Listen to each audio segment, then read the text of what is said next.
Bonjour, bienvenue sur la cuisine de Dinoucha. Aujourd'hui, je partage avec vous une recette d'une pâte magique qui va nous permettre de faire pas mal de salé, inratable. Alors que je vais réaliser avec la main, parce que la dernière fois, je l'avais réalisé au robot et vous êtes nombreux à me demander la pâte magique à la main avec des ingrédients plus précis. Alors, je vais prendre un carré de levure boulangère auquel je vais rajouter 10 centilitres d'eau.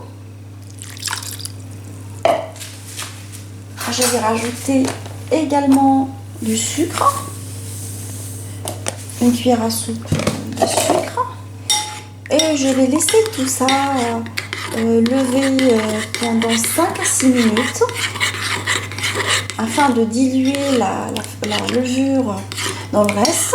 Alors on met exprès le sucre, qu'est-ce qui va apporter une jolie coloration dorée à nos salés. En fait, même si la recette est sucrée, même si la recette est salée, on met un petit peu de sucre, c'est ce qui apporte de la dorure. Alors entre temps, je vais sabler ma pâte avec de l'huile d'olive. Alors j'ai pris 10 centilitres d'huile d'olive.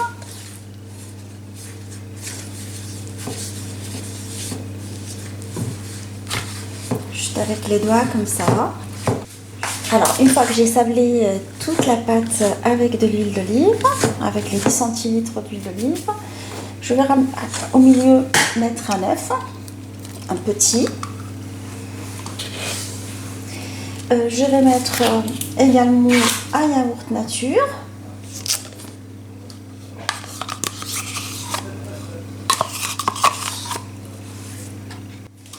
Là, je vais mettre également du sel.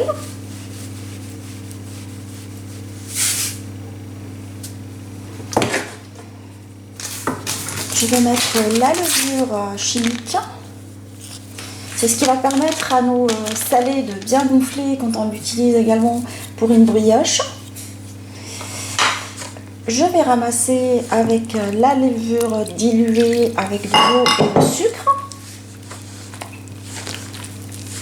en malaxant ma pâte. Je rappelle que j'ai utilisé 10 centilitres pour diluer la levure dans l'eau.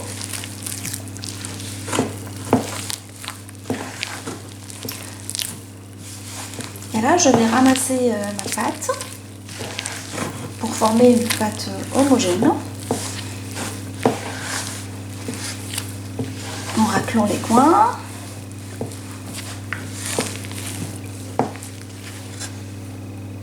Alors j'ai ramassé ma pâte uniquement avec l'eau de la levure en fait. J'ai utilisé pour 600 g de farine 10 centilitres d'eau. Et là je vais la travailler pour lui donner de la souplesse à ma pâte. Alors je la travaille énergiquement avec les mains pendant une dizaine de minutes. Cette opération elle est très importante pour que la pâte soit souple et élastique.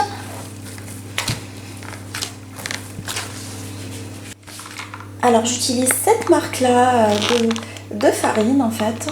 Francine farine de blé tout usage T45. Et là, je vais introduire du beurre ramolli. J'ai pris 30 g de beurre ramolli, mou, dans ma pâte, en malaxant en même temps et en introduisant le beurre. Je vais faire comme pour les brioches.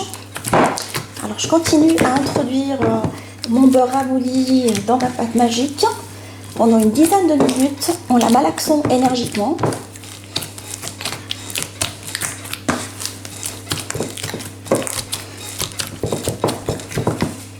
Alors j'ai continué à travailler ma pâte pour lui donner de la souplesse avec le beurre. Là elle est très bien, elle est souple, elle est élastique. J'ai mis ma pâte magique dans un saladier un peu profond parce qu'elle va gonfler, après elle va tripler de volume. Et là je vais la couvrir avec du plastique et je vais la laisser dans un endroit tiède, enfin à température ambiante je veux dire, lever pendant au moins 2 heures. Alors ma pâte magique à la triplette volume, je vais la dégazer. On voit qu'elle est très très souple. Là, elle est prête pour toute utilisation. On peut la garder jusqu'à 3 jours au frigo.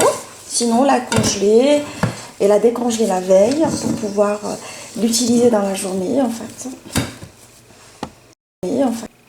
Alors notre pâte magique, elle est maintenant prête. Elle est assez souple en fait.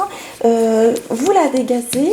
Et après, vous la gardez soit au frigo jusqu'à 3 jours sous film alimentaire, soit vous la congelez en petites parties, vous la décongelez 10 heures à l'avance et vous pouvez l'utiliser pour pas mal de recettes, pour vos salés, comme les brioches, les croissants, les pizzas roulées ou pizzas simples et plein de recettes que je vous promets de préparer ensemble pour le mois de Ramadan. Alors j'espère que cette recette facile vous a plu. On se dit comme d'habitude, on se retrouve sur la cuisine de Linoucha avec des nouvelles recettes, un nouveau voyage culinaire et à très bientôt.